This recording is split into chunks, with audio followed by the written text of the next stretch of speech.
episode 3 of Vocational Teaching. This is the do's and don'ts of vocational teaching. Listen up, subscribe, follow for more. I hope you enjoy. If you have any to add to this list, please feel free to comment below. Let's start with the do's. Do arrive early to make sure you can find the notes, find your occasional book so you know the routine of the class, the day, special instructions for certain students, and you can make sure that if you don't have a plan, you can find something in your handbook or in your online extra stuff that you have. Next, leave late, or at least later than the students. Please do not leave at the same time as the students. Secretaries are watching.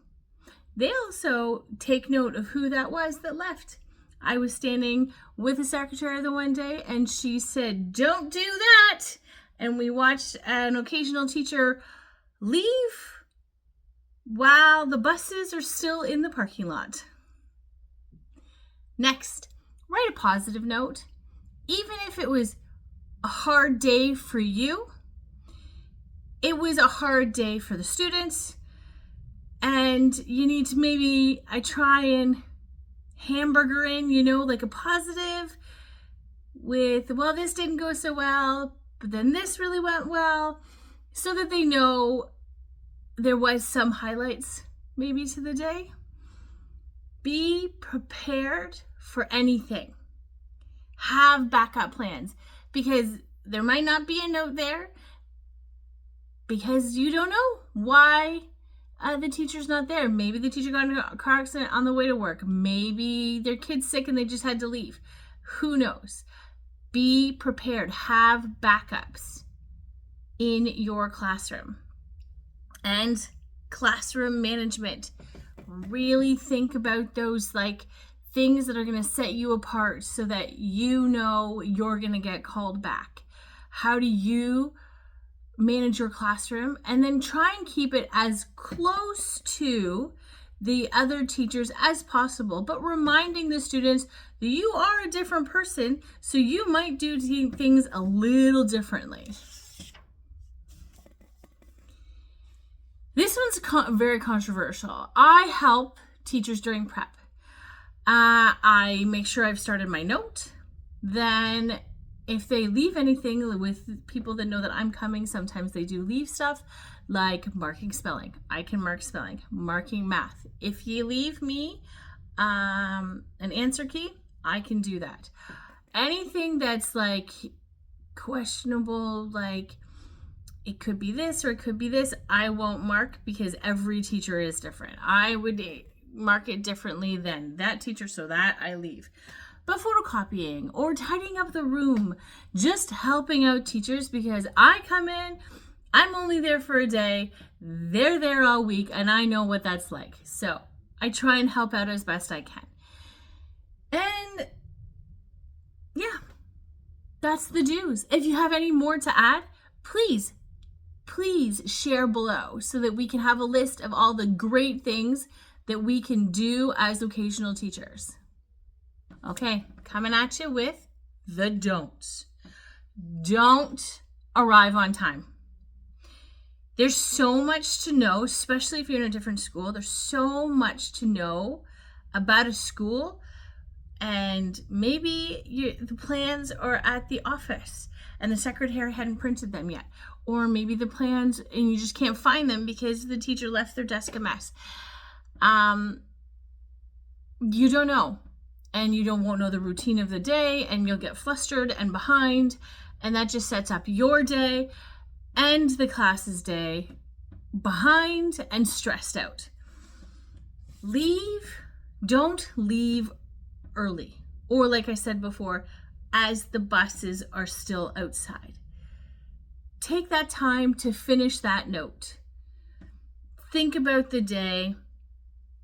What did you do right? What could you work on? Tidy up the classroom. Leave it better than you entered it. is a great thing that I try and do, try and tidy it up as best as I can.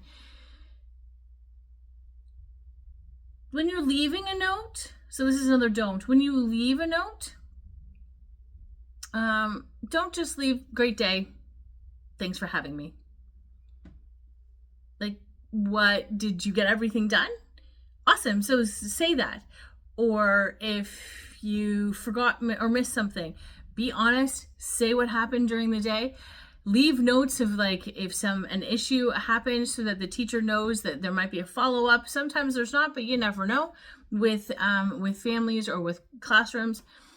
Make sure that you leave a little bit longer of a note than great day or none at all. Don't leave an overwhelmingly negative note. Especially if the class was hard. If the class was hard, the teacher knows the class is hard and they may have tried to prep you for things or happened. Just let them know the little incidents that happened so that they are prepared for anything that may happen or fall out from that.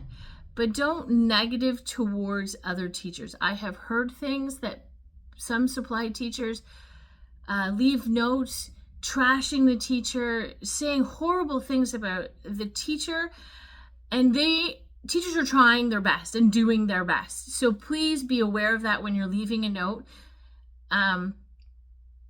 Do your best to just say how the day went and try not to make it reflect badly on the teachers or the students, because you're a new person in their classroom. And so you're going to do things slightly differently and out of routine. It's a different routine. So remember that.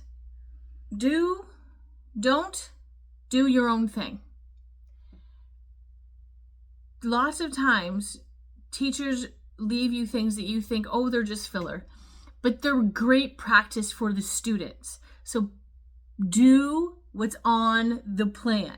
Again, I hear so many things from teachers that they don't follow, the supply teachers and the occasional teachers don't follow the plan that they left them. They just did whatever with the students today.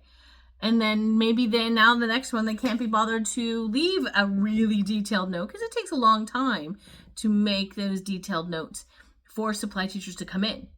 So remember, do your best to follow the plan. Don't just do your own thing. Don't do nothing during prep. Yes, it is your specific time of prep, but I have heard principals do not like to see you in the staff room or you in your classroom on your phone or reading the newspaper. And even though, yes, it's your time, remember, you want to be hired by one of these principals or vice principals. So just remember that when you have prep next. What are you going to do to fill that time to look busy? To be like you're prepping for something, prepping for the next class, prepping for the end of the day, prepping your notes, or prepping something else that you have that you're doing. But remember, don't just sit there because it does look poorly on you. Those are the don'ts. If you want to add anything, please feel free. Remember, if you don't agree with any of my things, please feel free to respectfully and kindly describe what you disagree with, and we can talk about this, and maybe this can be a future add-on later on. This is going to conclude my occasional teaching episode, so like my season 1, unless I think of an add-on next week. I hope you enjoyed season 1 and vocational teaching, and keep talking with Jen, and stay tuned for the next season.